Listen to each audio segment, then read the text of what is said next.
Okay, well, welcome to the fifth and most highly guarded installment of the Exploring the Frontiers of Incompleteness. So far we've seen a proposal for pluralism and we've seen a proposal for new axioms that will settle CH.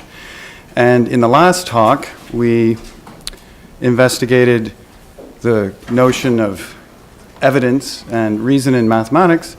And now we're going to move on to the question of realism in mathematics. And it's a great pleasure to have Bill Tait here to guide us through that. Thanks. Thank you.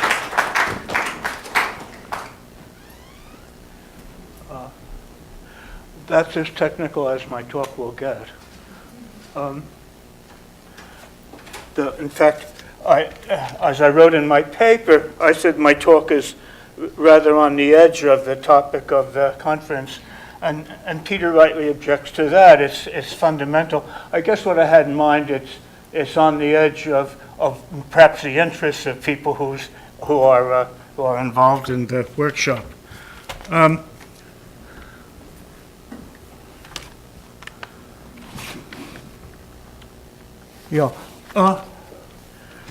As I see the problem of the workshop, you can look at it this way. There is a sentence in Pi 1 sentence, which essentially axiomatizes the notion of an epsilon structure, where alpha is greater than 0, an ordinal greater than 0.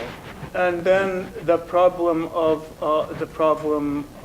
really in the workshop is, how do you justify the introduction of axioms that force alpha to be large?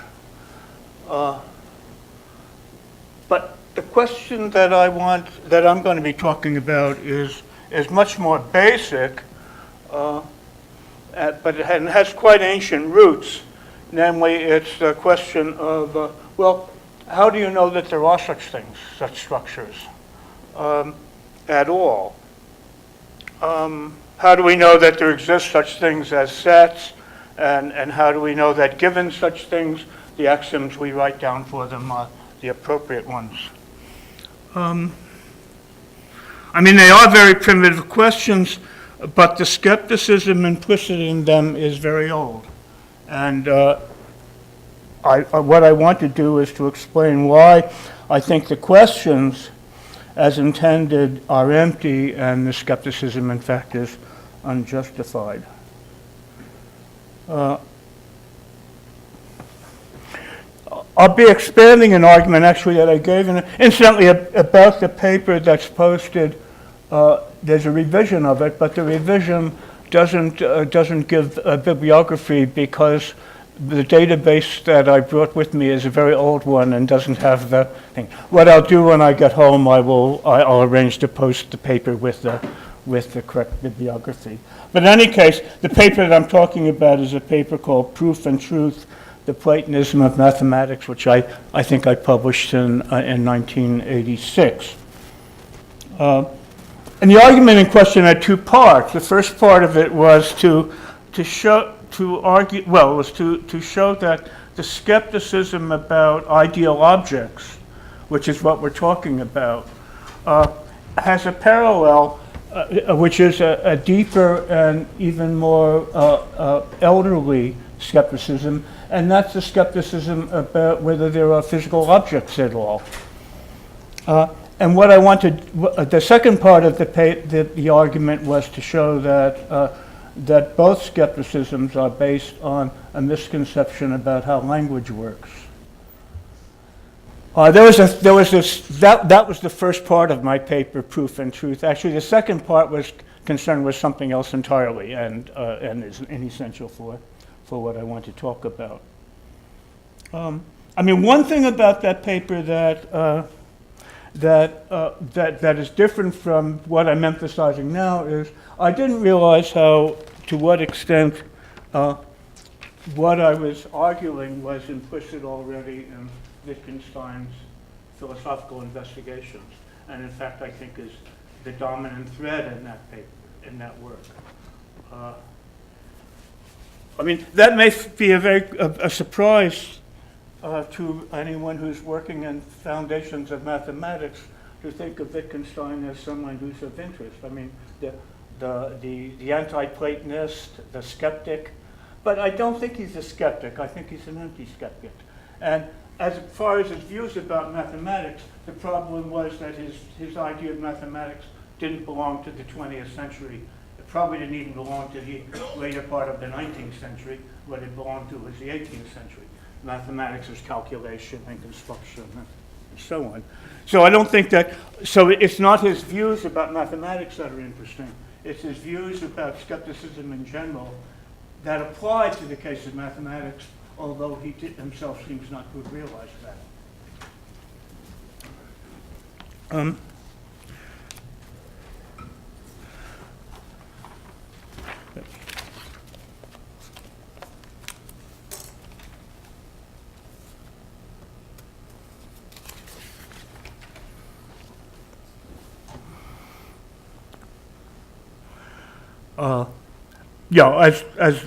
Let me just go on. To talk about what we could refer to as the Augustinian picture of meaning, because Wittgenstein himself attributes it to Augustine. So it's a natural view of language and how it works. That view involves the idea of words naming things, and then combinations of names expressing relationships among the objects named. So a sentence is true if the relationship obtains. Wittgenstein actually had a view like that in his early work, the Tractatus Logico-Philosophicus, but it's a picture of language that he rejects completely in the investigations, especially in the sections 1 to 32. There's nothing wrong with that picture as a picture of how language works in the sense of explaining its semantics. The problem with it is when you take it as an account of how words have meaning and what it is that we have to know when we grasp the meaning of words.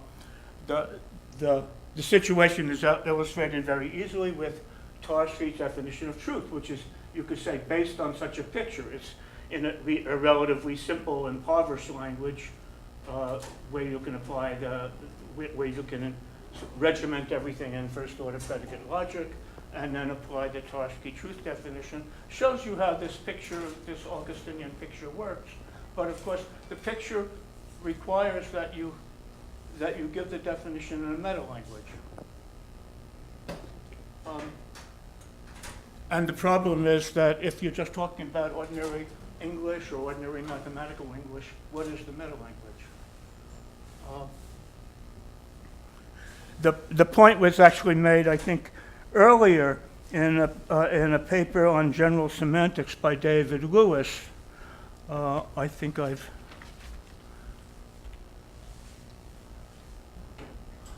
Yes. No. Oh, goodness, what have I been doing here?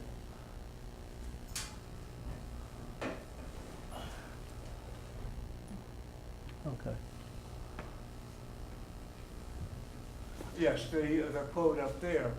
Distinguish two topics. The first, describing the description of possible languages or grammars as abstract semantic systems, and then giving accounts of what is involved for people to understand the language, or what meaning is in the sense of what people have to grasp who use the language to be competent in it.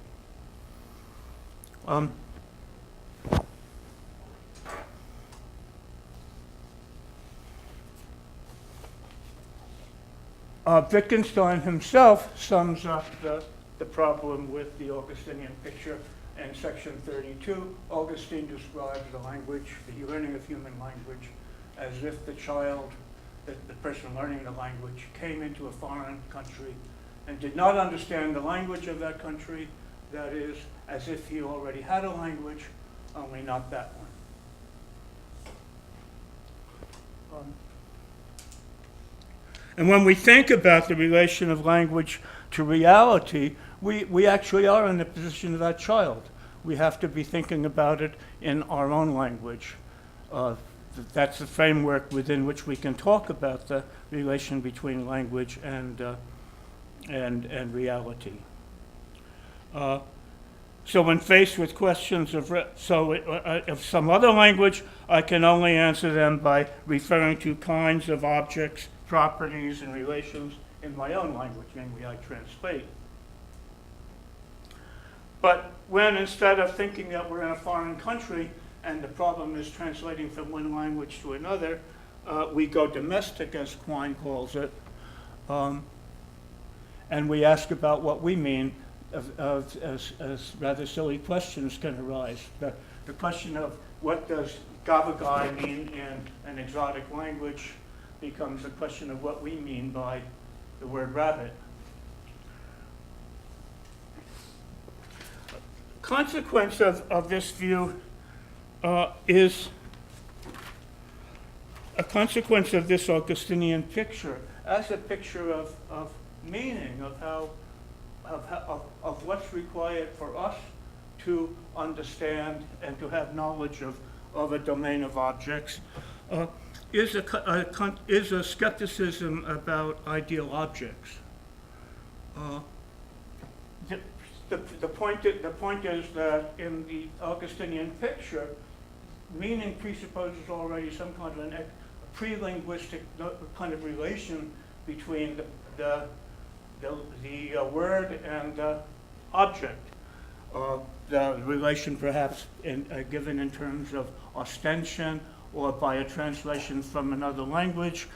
But the point is that the view itself does depend upon having such a relationship, pre-linguistic relationship between word and thing, and of course in the case of ideal objects, there's no such relation.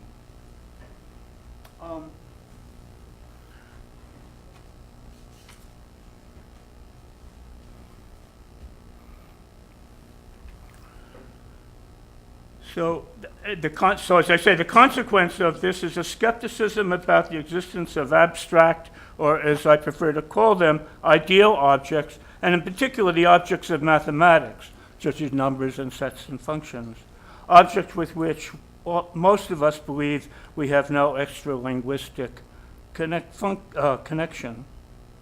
For example, the Benacerraf paper, Mathematical Truth, contains just such a version of just the skeptical line of thought, as does Michael Dummett's paper, Platonism.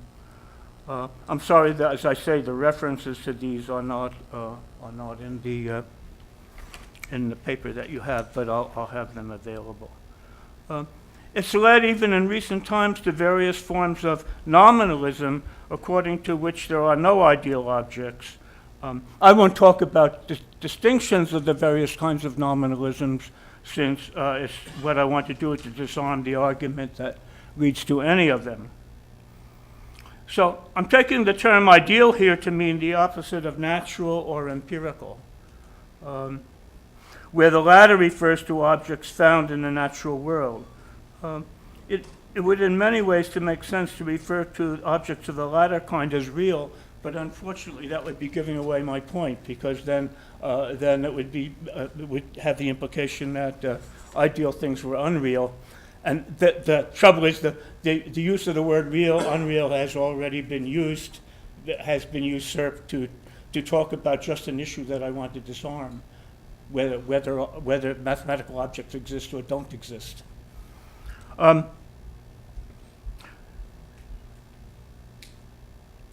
I don't want to trouble myself or you with a discussion of exactly what the non-ideal things are, for example, whether they include theoretical entities and so on, although I actually think the argument that I want to give challenge the grounds, at least for some of the realism, anti-realism issues in philosophy of science. What's characteristic of natural objects, in my sense, is that an appeal to the natural world is essential to establish their existence and properties. The boundary between what is natural and what is ideal may still seem not to be clearly drawn because there tend to be, there are mixed cases. For example, one can talk about the set of people in this room. Well, it's ideal in the sense that it's a set, and it's empirical in the sense that anything non-trivial you're going to say about it will be empirical. Counting the number of people, for example. In my sense, I want to call these mixed objects non-ideal. I want to call them empirical.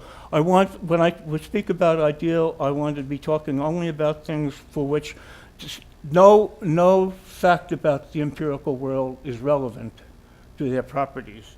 For example,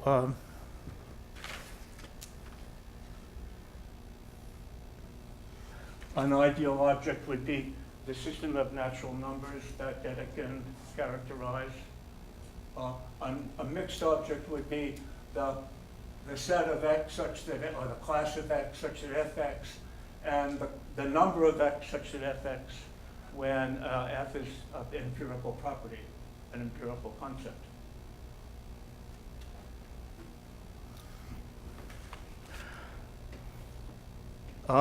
Quine has actually was sort of foremost in trying to blur this distinction. For example, he would talk about, his example was there's no ratio between the set of centaurs and the set of unicorns. Well, you actually, Kripke has an argument that that's a non-empirical question, namely because it's a non-empirical fact that there are no centaurs and there are no mythological creatures. But leaving that aside, you could replace concepts like unicorn and centaur by things like honest politician or whatever. But the real point is that the mathematical question here is the question is the fact that zero doesn't have an inverse, that you can't divide by zero. And the rest of it's empirical. We're talking about the concept, the number of f's, where f is an empirical concept. If you allow unicorns and centaurs to be empirical, if not, substitute honest politicians or whatever.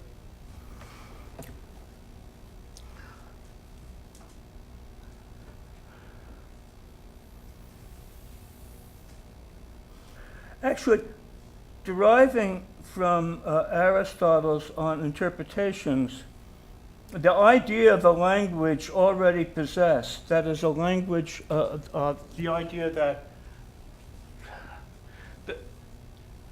Augustine's picture is based on the idea that we have an internal language, okay, and so that it's called the natural language.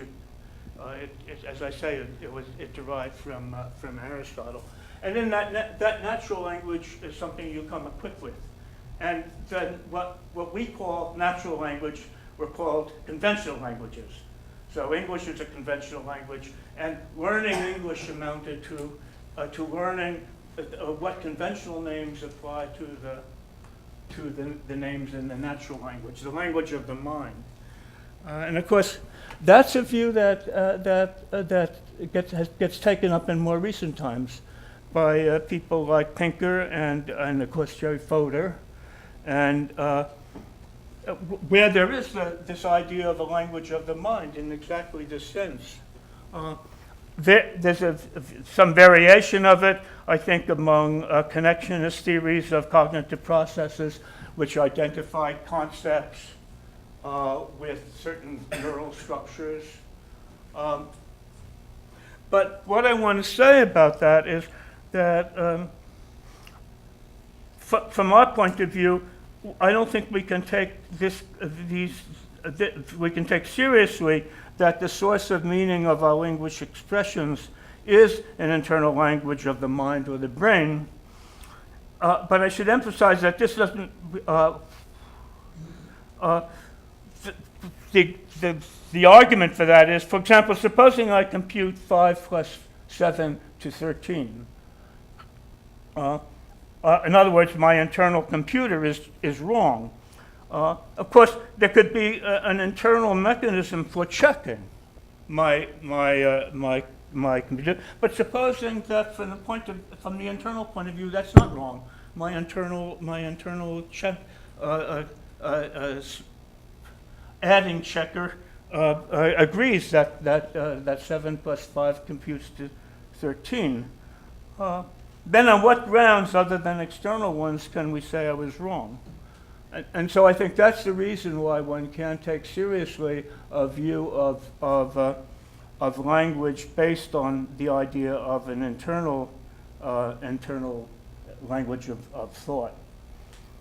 I mean, I don't want to say then that this doesn't imply rejection of the possibility that there are structures of the mind or brain that account for the mastery of our language. In fact, I would think that that's almost certainly so.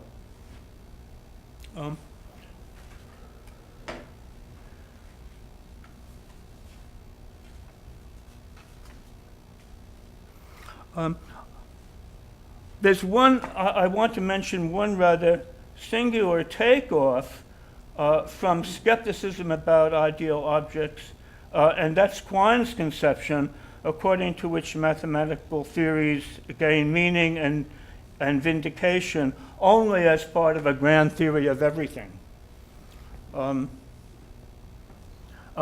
that theory itself is grounded in its empirical consequences.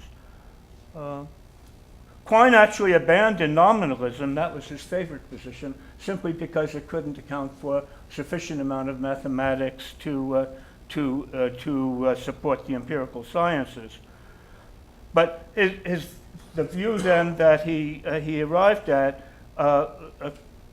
means that existence of natural numbers and the Dedekind piano axioms asserting what we take to be their fundamental properties are contingent truths. High up perhaps in the scale of non-revisability, but nevertheless revisable in principle, like any truth in at least the contemporary version of his grand theory of everything. I call Quine's approach to mathematical objects singular because in a characteristic way it blurs the distinction I want to maintain between the natural and the empirical, between the empirical and the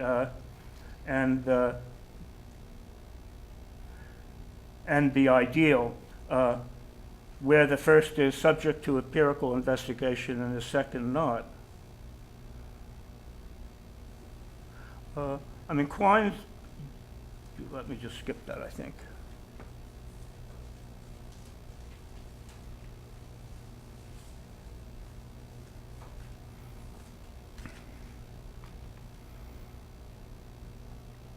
Yeah, let me stop to say something about the terminology that I use. I speak about ideal objects and not abstract objects, although the latter is the consensus term to use. Abstract ought to mean that something is taken away. So, for example, Aristotelian universals are abstract.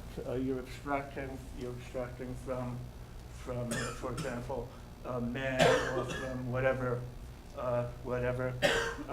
sort, whatever, to form the species.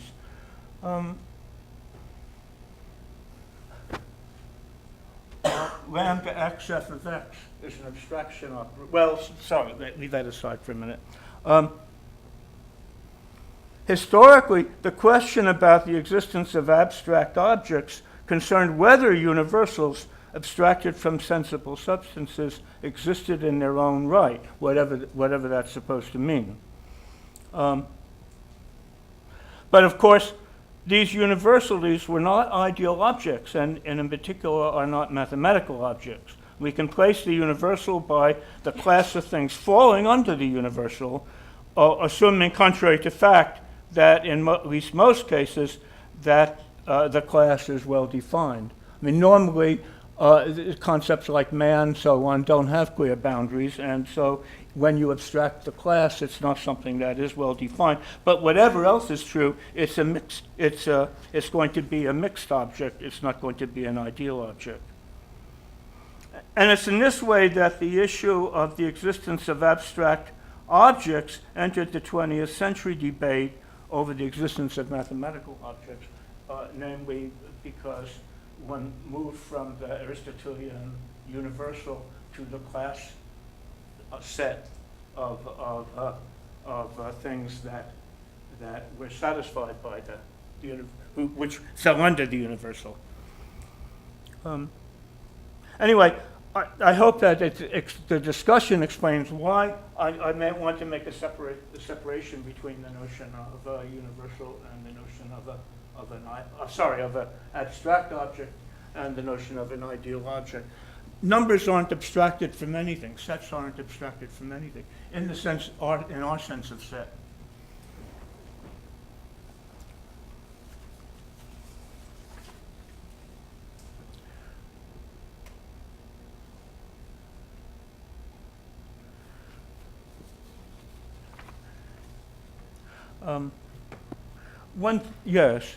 So nominalism, which is the view that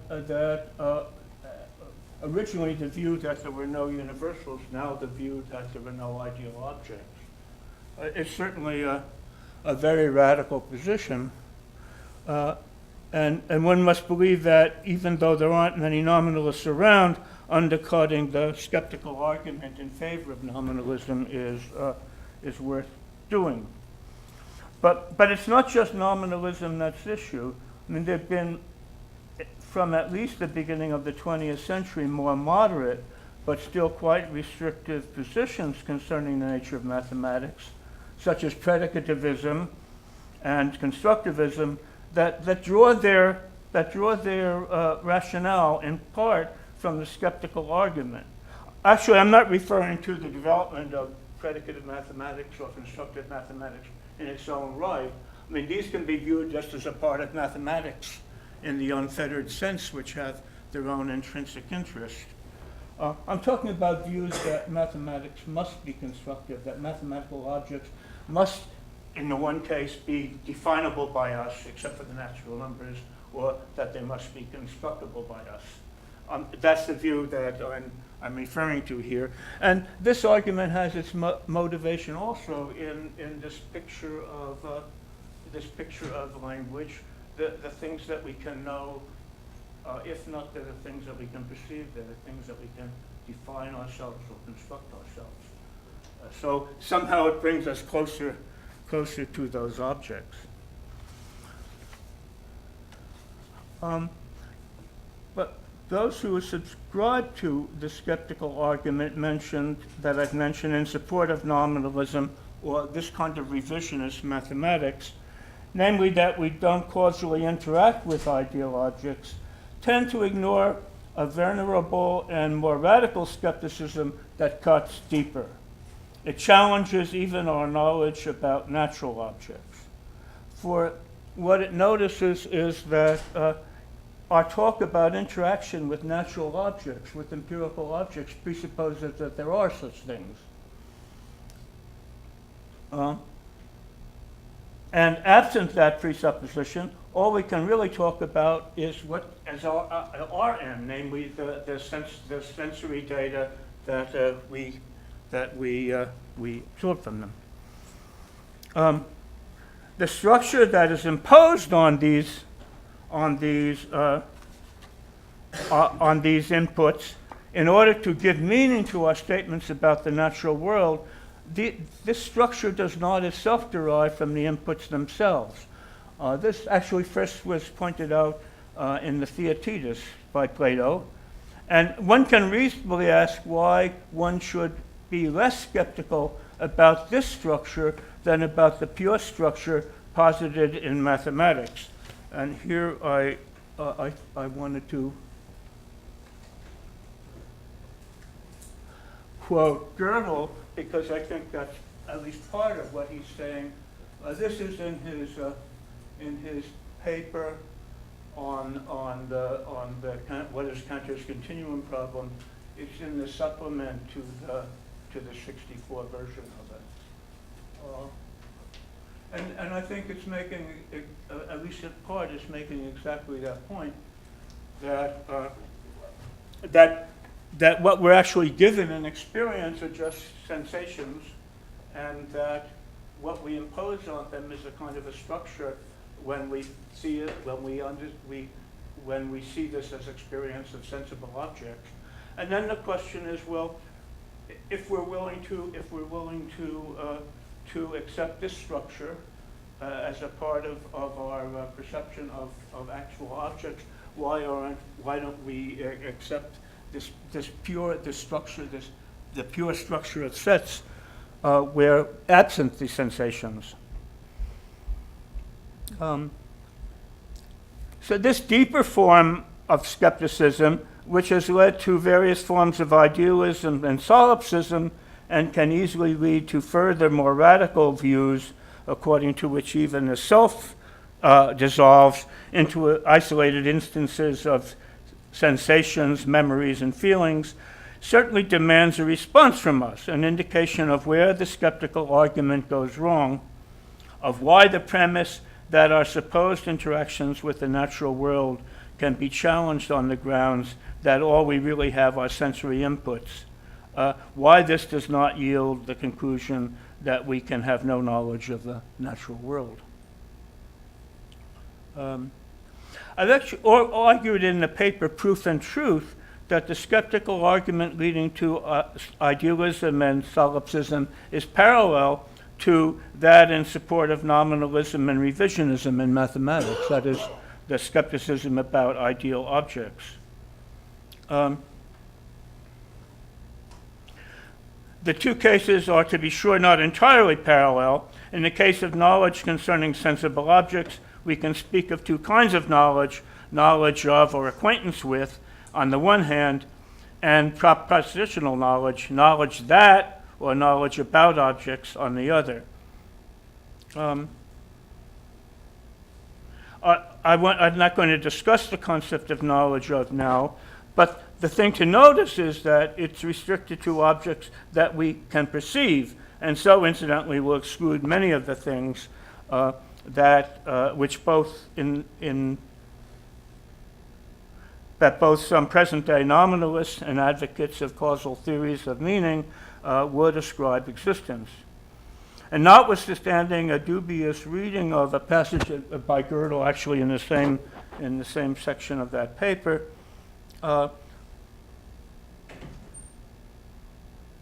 the view that ideal objects can be known by something like acquaintance is surely neither widespread nor plausible. Indeed, it's part of the difference that is the starting point of skepticism about ideal objects.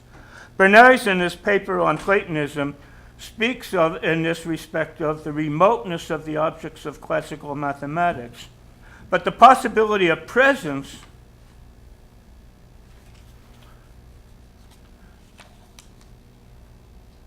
although a feature of sometimes of physical objects, living things, people, etc., that we speak about, cannot be the sine qua non of meaning.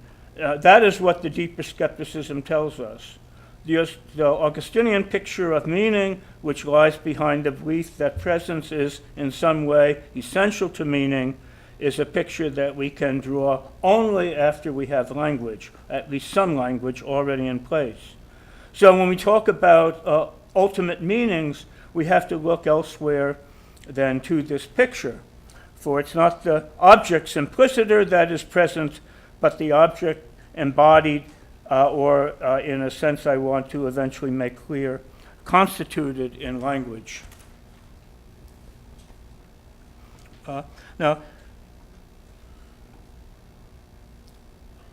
And this is essentially what Wittgenstein, as I see him, has done in the philosophical investigations.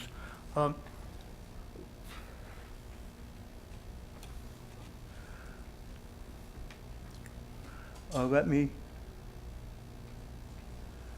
And I think for the first time in his paper, Ontological Relativity, Quine refers to Dewey's book. What's the title of it? It's from 1929. It's Dewey, the Experience in Nature, and there's chapter 5 on language called Experience, called Nature and Communication. And Quine tends to refer to this idea about language as essentially communication to Dewey, and rather easily dismisses Wittgenstein. But although Dewey certainly has that view of language, it doesn't draw the kind of conclusion that Wittgenstein draws. For example, a lot of the book is concerned with arguing that against there being ideal objects which have truth that is separate from empirical truth. One of the key things that Wittgenstein argues for in arguing against Augustinian picture in the early part of Investigations is the fact that ostensive gestures don't take anything out unless they're already embodied in the language. I can point, but what am I pointing to? Unless I can say to a person, to a surface of a person, to the nose of a person, to whatever. I haven't pointed to anything. I haven't named anything. So the idea that language can begin with something like ostensive gestures is something that he refutes very, very early, and that's an essential part of his argument against for the view of his idea of language as communication, and then attempting within that to see objects as the objects as something that are constituted. Anyway, that's nothing of that in Dewey. So it does seem to me to be true that that the first place the view that I'm trying to talk about was in the Investigations.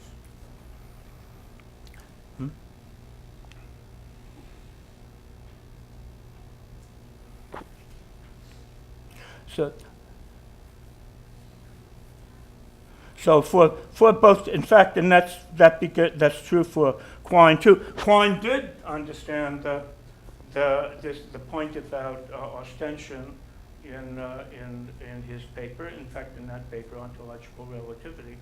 But I think that he missed the fact that argument had already been given very conclusively by Wittgenstein.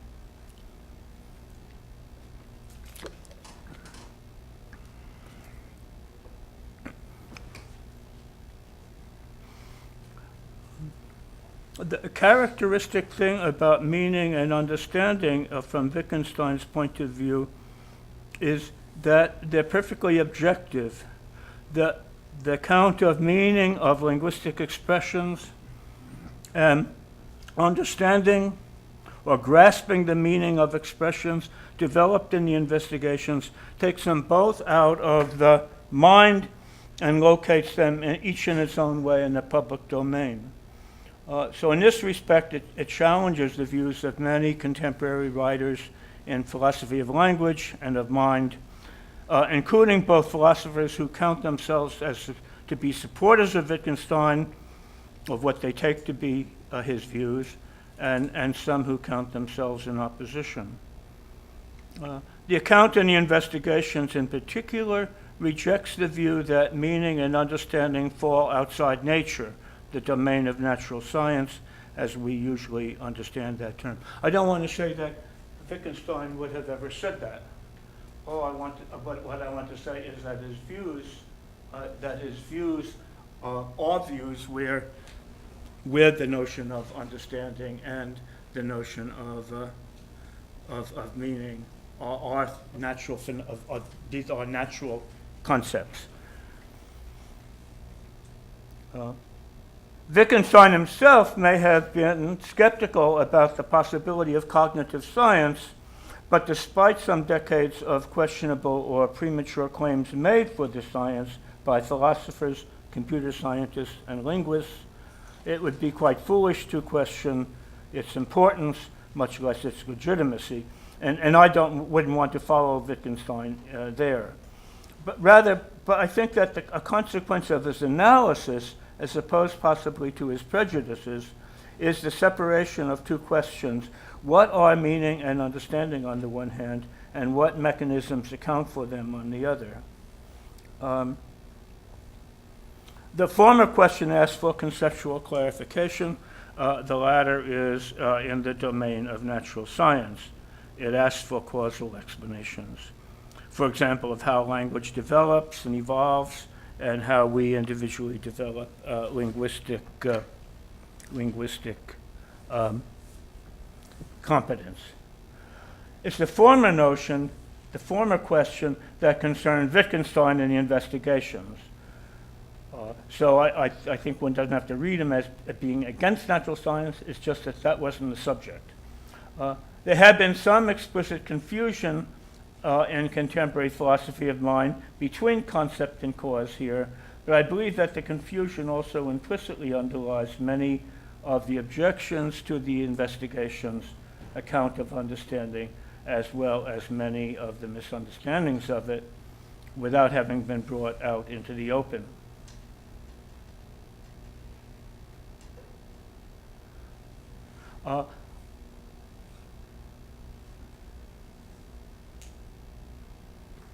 I'm going to skip some things here.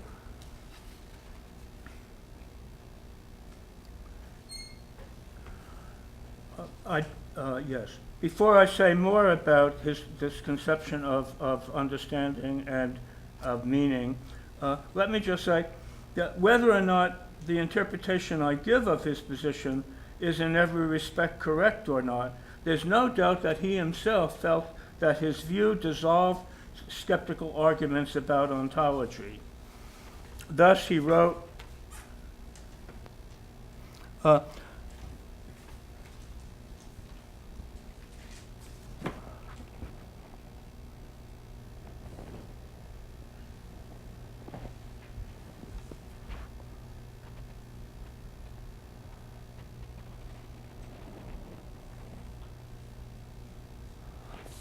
for this is what disputes between idealist solipsists and realists look like. And here I understand idealists and solipsists on the one side and realists on the other. The one party attacks the normal form of expression as if they were attacking a statement. The other defends it as if they were stating facts recognized by every reasonable human being.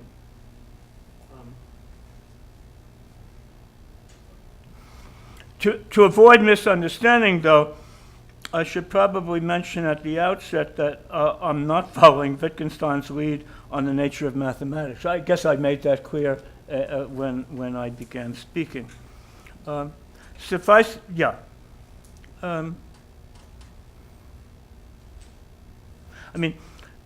When he was writing these things in the 40s, but even earlier when he was expressing these views in the 30s, set theory was already part of the warp and woof of mathematics, if not the hierarchy of sets, the subject, the study of epsilon structures in our sense, but the second order notion. You've got some domain like the real numbers, and now you consider sets of objects in that domain. That notion was already part of the warp and woof of mathematics, certainly by the time he was writing and long before, and he was just ignoring it. So there's an irony here in that the ultimate aim of my paper is to attack skepticism about mathematical objects. And the argument leads, or at least led me, somewhat far afield to a position on the nature of meaningful discourse before leading finally to section 402, to this passage.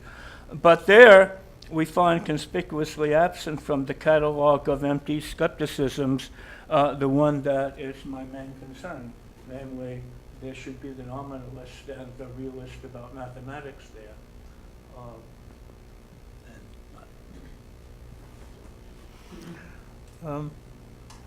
But I also want to say that it's not just skepticism that Wittgenstein is addressing in 402. He's complaining too about the realist, who believes that there's a transcendental notion of existence according to which physical objects, other minds, or let us say, ideal objects exist, just as the skeptic believes that there's a transcendental notion of existence according to which they don't. His argument in the large is that if we look at our language as it is an instrument of communal interaction, we understand notions such as that of object, existence, and truth as notions that take their meaning in the language, not as a part of the scaffolding on which the language is built. So in the case of set theory, the question of whether sets exist is an internal question, and its answers have to be answers that have to do with set theory. What's the purpose of set theory? What kind of motives would one accept for axioms asserting the existence of sets? And these are questions that are internal questions. And if you ask about correctness, you're asking internal questions about whether the axioms achieve what you intend them to achieve, rather than external questions about where there's some notion of truth that sits outside of set theory. In other words, supposing one has developed set theory to a certain point, and one accepts, one finds nothing internally wrong with it. There are no surprises. Well, God might have a surprise for us. There might be a very complex consistency proof which we could never access. But otherwise, everything is fine. Then I think the point, the conclusion one would draw from Wittgenstein is that there's no grounds for doubting the existence of sets. That there's no external reason for rejecting the theory. And that I think is the point that that's the conclusion, that's the consequence I would draw from 402 concerning the subject matter of the workshop. Actually, leaving aside Wittgenstein's own conservatism and in particular his peculiar time warp in connection with mathematics, there's a wonderful liberation implicit in 402. For those of us who found distasteful the constraint and demand for humility bound up with Kant's response to skepticism, reason restricted to its proper object, the natural world given to us in intuition, the basic laws of this world hardwired into its givenness. The vision is most welcome that the objects of a domain of discourse and the basic laws concerning them are constituted in the discourse. We are indeed, in this respect, as Dedekind wrote, a divine race. We created and can create the discourse. But there's another form of skepticism that's been attributed to Wittgenstein, notably by Kripke, and less explicitly by earlier writers, namely skepticism about meaning. To give an example, the skeptical problem, as Kripke sees it, is to explain how it is that I can mean plus, P-L-U-S, addition of natural numbers by the symbol plus, and not some other operation which agrees in its laws of computation with that symbol up to any numbers that we've ever actually processed. Let me just say that I discussed this problem in a paper again in 1986, Wittgenstein and the Skeptical Paradoxes. But the problem for Kripke is that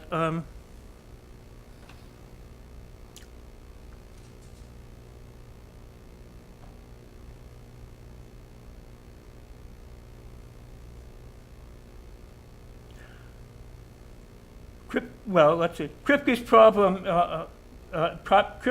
is about what I mean by plus, and his argument is that nothing in me can count as a warrant for my using the concept or applying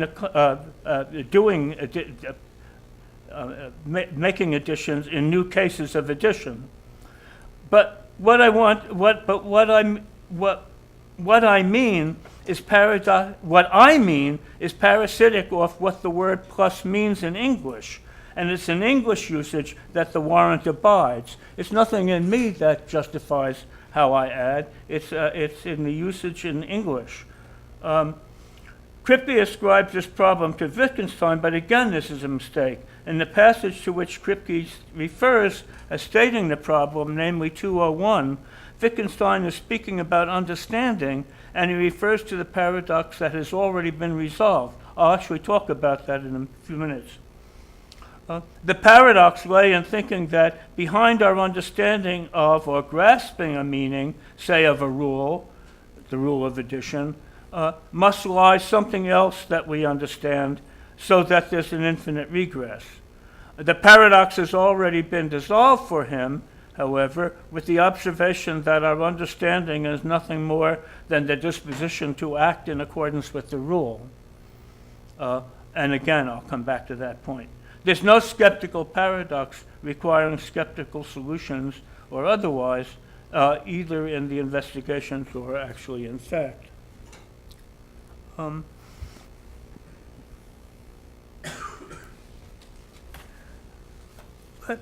So there are three formulas that are involved in Wittgenstein's philosophy that are fairly well known. The first and central one, meaning is use.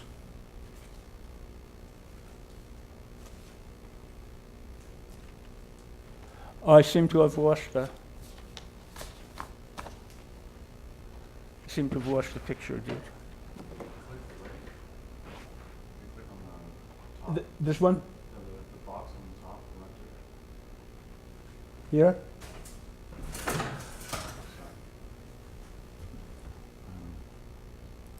Oh, there it is. Good, thanks. Full screen.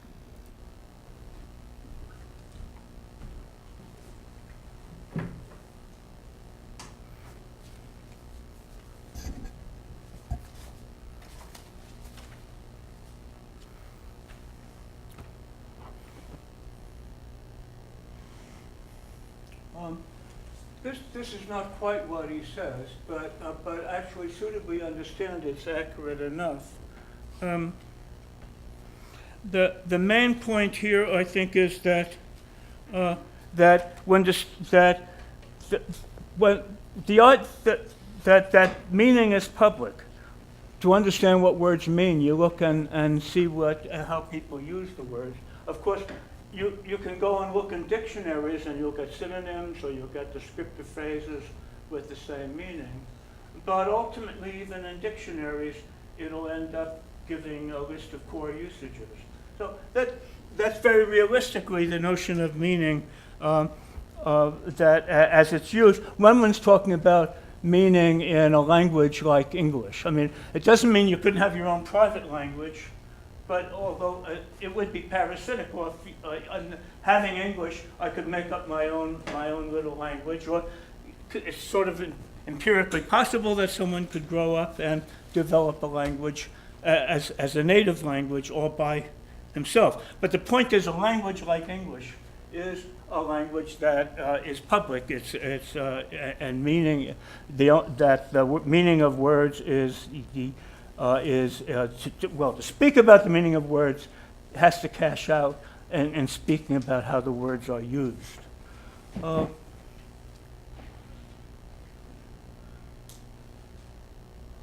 Notice that I am, though, speaking about expressions, what an expression means in English, and not in what I or any. I'm not speaking about what I or any other particular person means by it. I take this actually to be the basic sense of the term. When we can speak of my meaning of an expression, but I can only tell you or myself about it in some language common to us. perhaps using synonyms or examples, or perhaps using gestures. But all of these are meaningful only in the context of an established language. There are writers such as Donald Davidson, Jonathan Bennett, John Searle, for whom explicitly the notion of personal meaning is the primitive one. We all have our own private idiolects, and the possibility of communication rests upon a handshake to cross these idiolects. We interpret one another according to Davidson. So the issue here isn't the so-called private language. There's no argument that in principle a person could not have a private language, nor do I think that Wittgenstein intended to give one. His argument was that directed against the idea of a meaning-giving act, that I, in one gesture, can give meaning to a symbol. Of course, having a language, I can, of course, make up my own private definitions of expressions. But rather, the issue is whether, for example, English can be understood in terms of a community of idiolects. I won't dwell on it more, but the important part of the argument against such a view starts with a conception of meaning that is Fregean, to the extent that it takes the meaning of a sentence to be a function of the meaning of its constitutive expressions, and the truth value of a sentence to be a function of its meaning. Then, for example, if the only non-trivial belief I have about Groucho Marx is that he wrote Das Kapital, it can't be my meaning of the term Groucho Marx that determines the truth value of the sentence Groucho Marx wrote Das Kapital. Anyway, in normal cases of communication, there's no evidence of this kind of interpretation that Davidson postulates. Oh,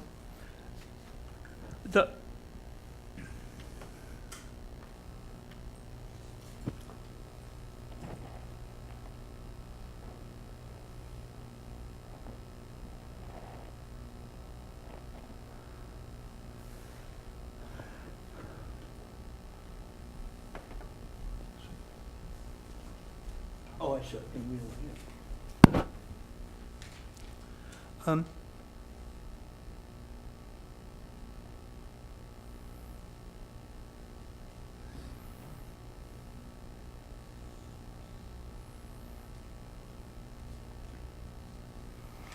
Yes, I want to turn now to the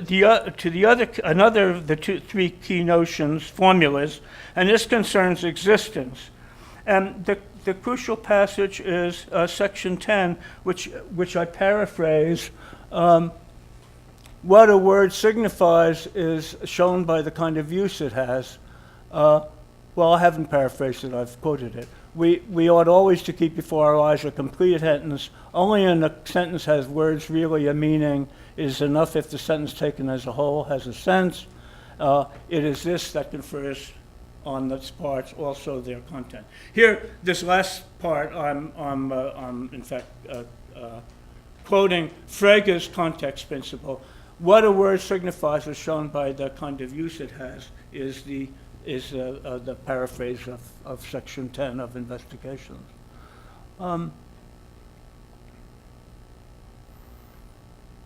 The Dummett, in his book on Frege's Philosophy of Mathematics, points out, comments on this. He said, on one account of how to fill these lacunae, and here he's speaking about Frege's context principle, which says that the sense and therefore the reference of a word is a function of the sense of its propositional context. And he's saying that, and what Dummett says is there are two holes. One, we don't know anything about the sense of propositions, and on the other side, we have no idea. Frege gives no account of what it means to grasp the sense of a word or expression or a proposition. So he's saying on one account of how to fill these lacunas, to be found in its clearest and most explicit form in Wittgenstein, the sense of an expression consists in its role within the complex social practice constituting the communal use of the language, a practice open to view and not itself involving any hidden mental operations. And this in fact is then the Wittgenstein's answer to how you can start with the idea of language as a social practice, an interaction among people, and out of that derive a semantics, that is, derive propositions about objects.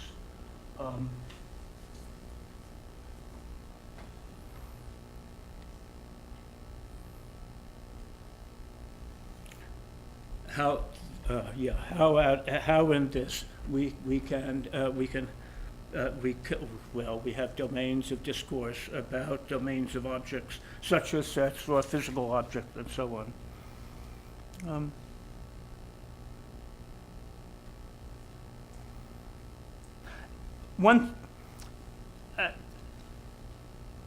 One thing that's an objection to the central formula, meaning is use, is precisely that it does lead to this new formula, and that therefore it fails to account for the semantical description or representational use of language. The argument is that at least one use of language is to describe reality, and in this context, the norms for correct usage must derive from that reality and not from our linguistic practice. Wittgenstein concentrates on this objection in the early part of the investigations. In part, his response is that language has many diverse uses, not all of which can be reduced to this representational use, and it is reasonable to believe that there is a unitary conception of meaning, not one conception that applies to the representational use of language and others that apply to these other uses. But the major part of his response to the objection is to argue that it is based on an erroneous picture of the relation between descriptive language and reality. According to this picture, which we've referred to as the Augustinian picture, reality is given as a well-defined structure independent of our language, that learning language is just a matter of learning the proper names of elements of that structure, and that what is grammatical or true is merely read off from what is merely read off what is given to us. Contrary to that picture, Kant had already convincingly argued that not even our ideas of object, space, time, causation, and logic, which inform what we take to be reality, are read off in that way. For him, the objects of our experience are constituted in that experience. Kant's view presumed far more wiring of the human mind than turned out to be plausible, and further implied a restriction on admissible ontology that is inadequate for mathematics and for science as it developed in the 19th century. The message of the investigations, summarized in the passage from section 10, is that, and paraphrased above, is that in this respect a correction of Kant. Objects are constituted not in our minds but in our language.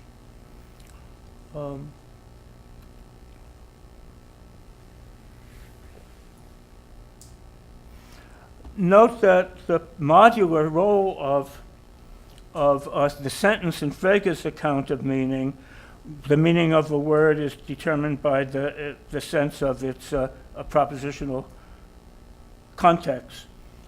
That this modular role of the sentence in Frege's account disappears in Wittgenstein's. This is inevitable since the latter's more general concern for language as opposed to simply its representational use. But it follows even for Frege, for the context principle implies that the reference, truth or falsity, i.e., of a sentence, and so its sense as well, also depend upon the sense of its intentional context. And so Frege's account of the meaning of an expression finally depends upon a whole system of sentences with their logical relationships and external criteria for truth and falsity.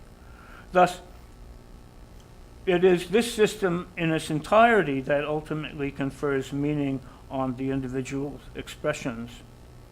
But, and this was Dummett's point, Frege nowhere discusses the providence of the system, and it was left to Wittgenstein to do so.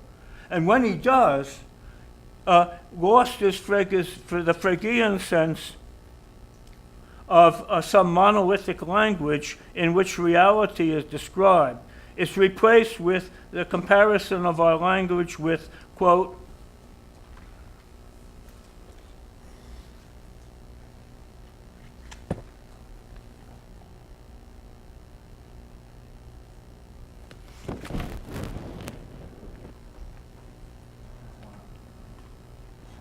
wait a minute.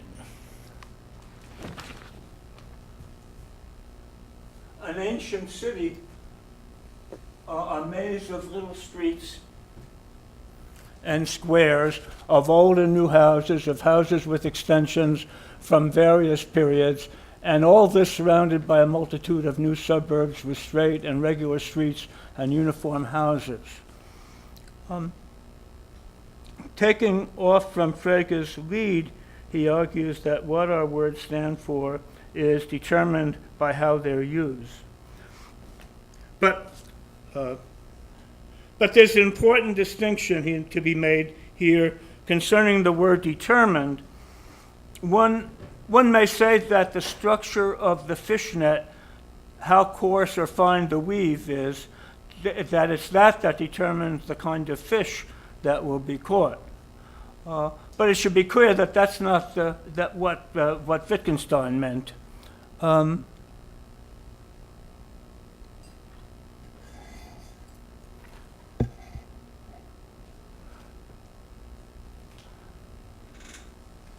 Nor, I would argue, was it what Frege meant by saying that the sense determines reference.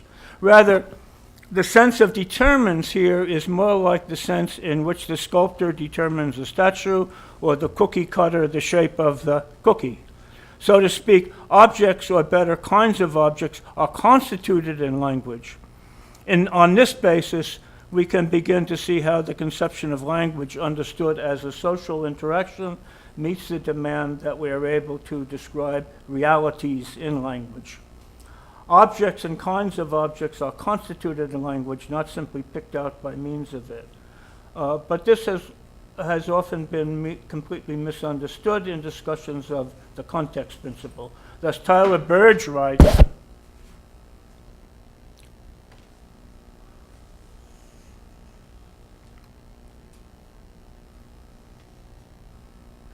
some philosophers have suggested that Frege's use of the context principle somehow suggests a qualification of his Platonism.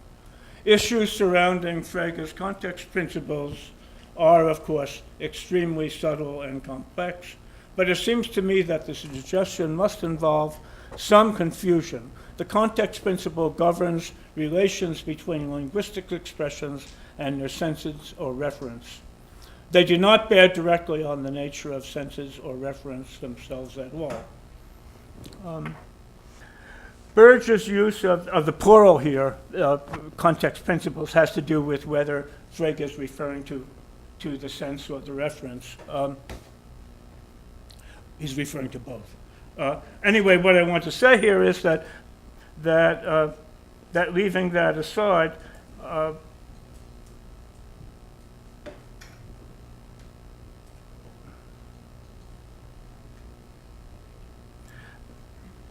is that we can see from the last two sentences of the quoted passage that in terms of our metaphor of the net and the cookie cutter, Burge understands the context principle as postulating that the senses of the sentential context of a name constitute a net, which catches the sense or reference of the name and no other.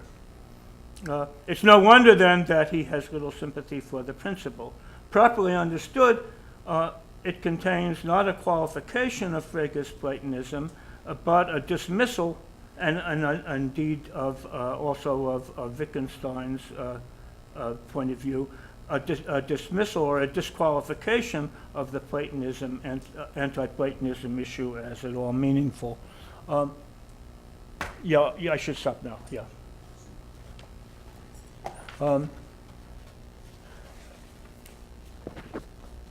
I want, maybe I'll just very briefly say that probably the most controversial part of the view that I want to express is not what I've been saying so far, but the discussion in Wittgenstein of the notion of understanding as purely a disposition. That is, I understand a word, or I understand a family of words, a language. To say that means that I understand that I'm competent to act and react to the words in an appropriate way, and it means nothing more than that. It's a competence. Now, actually, many people will agree up to the point where I say it's a competence, but the issue is whether the competence internally is just a disposition. Namely, we're not talking now about the causes of what I do, but the only criterion is what I actually do. If I'm in that sense, if I'm disposed to use the words correctly, then that's all there is to the claim that I understand them. And it's a competence, not because, to call it also a competence is not to add something to the disposition. It's a competence because there's a criterion for whether my dispositions are appropriate or not. That is, it's the language which provides the ground for the judgment of competence. The competence is nothing internal to me. And that's where there's a disagreement with people, for example, like McDowell and indeed Dummett. I think Dummett would agree that what I'm saying is what Wittgenstein meant, but he wouldn't agree with the position. McDowell wouldn't agree with either. He doesn't believe that represents Wittgenstein. But for him, the competence has to be somehow a part of the disposition. That is, when I use words properly, it's not just a matter of my doing what's appropriate, but I'm doing it in the light of something. I'm doing it in the light of a kind of understanding, and that's an issue that I was going to speak about. But obviously, I've run out of time, and I should stop now. Thank you.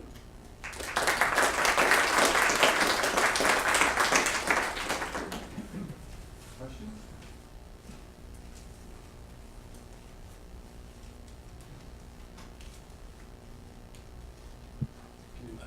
You drew a rather sharp distinction, as I understood it, between abstract entities as properties or mixed entities that are not ideal. For example, you said the number 7 is ideal, whereas green or whatever was the result of a process of abstraction, whereas 7 is not. And is that an important distinction that makes a difference? It does seem to me that 7 could be seen as the result of a process of abstraction. One has groups of things that are green and abstracts to get the concept green. One has groups of 7 items and abstracts to get the concept of 7. We happen in the latter case to be able to construct axioms and a structure that goes on with more than we can do with green, but don't they both result from a process of abstraction? Well, I made the distinction just to make the discussion cleaner. I wanted to talk about ideal objects. Epsilon structures are ideal in this sense. Piano, the system of natural numbers is ideal in this sense. And so I just wanted to leave aside those questions. They do involve empirical concerns, and I wanted to defend the position that we can talk about domains of objects where there's no appeal to empirical considerations at all. So in the case of 7, had there been no physical objects, you don't need the process of abstraction to get to it. Is that the point? Whereas with green or other things, one needs to start with physical objects and abstract from them? I mean, I don't think you need a process of abstraction to get to the number 7. I would say that the number 7 is characterized by Dedekind in his Foundation for Arithmetic. Quite independent of any application of it to counting or to assigning cardinal numbers or anything like that. I mean, the number 7 is just an object in the system that contains 0 and the successor operation. But it's not irrelevant when it gets to be applied. It's not irrelevant that it's also the result of abstraction from groups of 7. Sorry. It's not irrelevant. It's critical to the application of the ideal. That's structure. right. And I want to separate. I want to separate the numbers from their application. I mean, I think for Frege they need the cardinals and ordinals. I mean, an ordinal is an order type of a well-ordered set. A cardinal is the type of an abstract set. I mean, and you can develop a theory of numbers completely independent of either of those ideas of application. And I think, and I just wanted to, just to be tidy, I wanted to set aside the case of mixed objects, but the ways of empirical.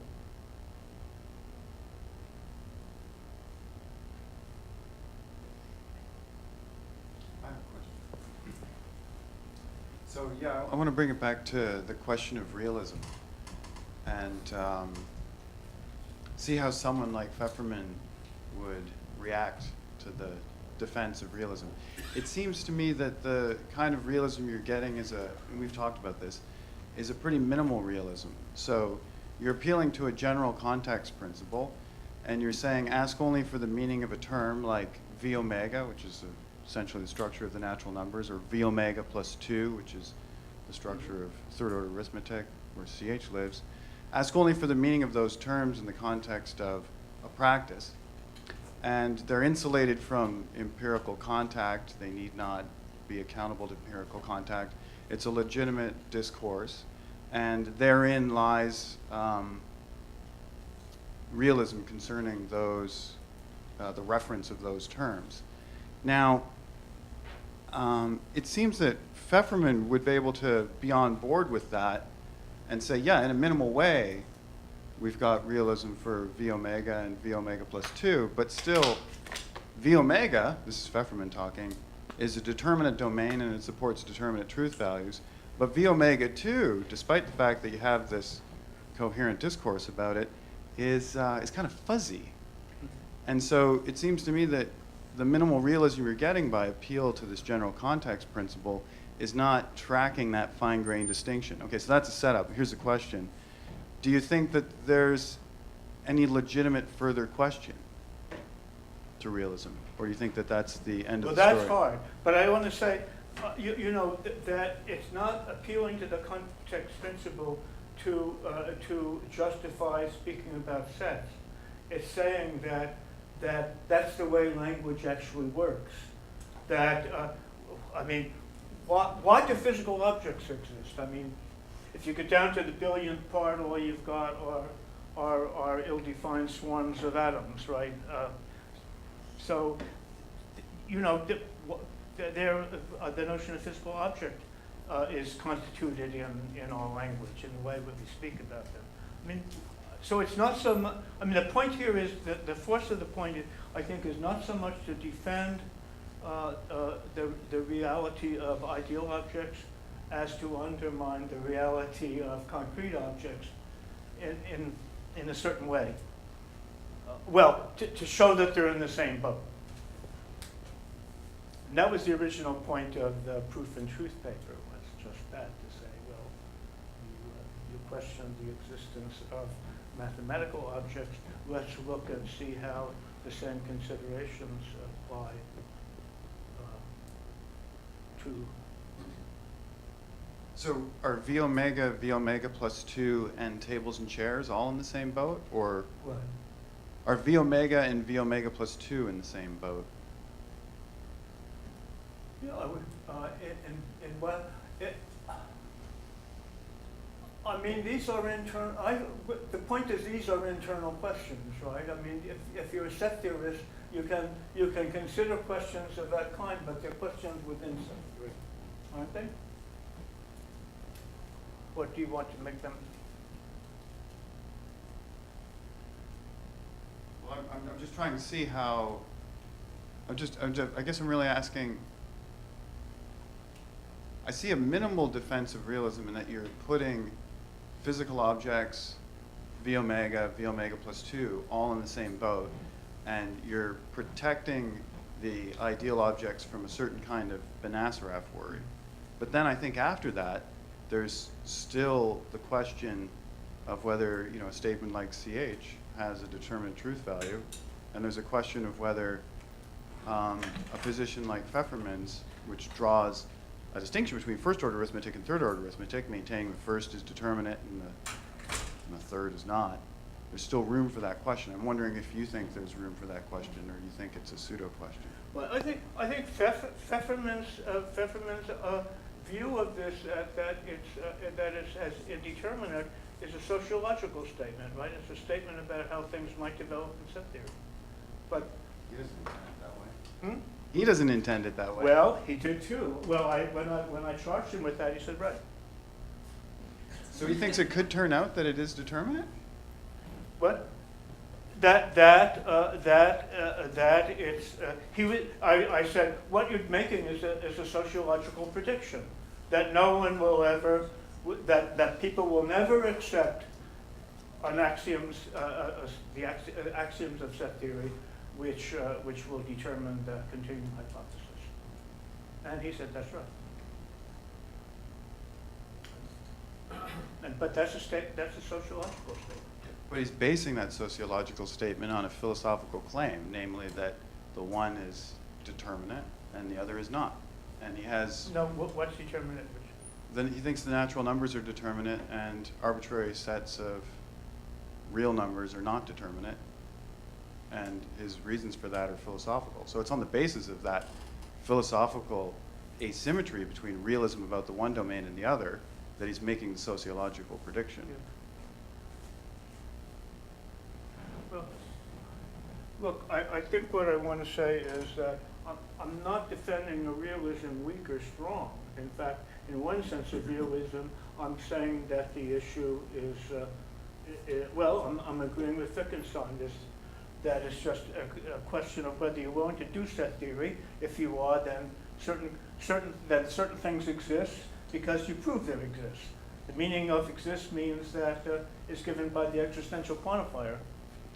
So if you're doing set theory, sets exist, and if you want to say sets don't exist, I think what that says you're dismissing set theory.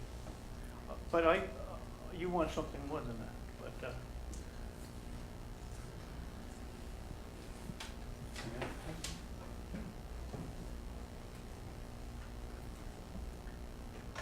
Okay, let's thank our speaker.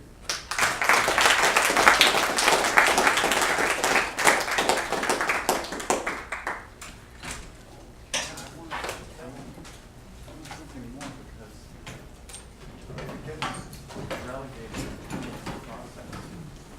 See, the analogy I have is this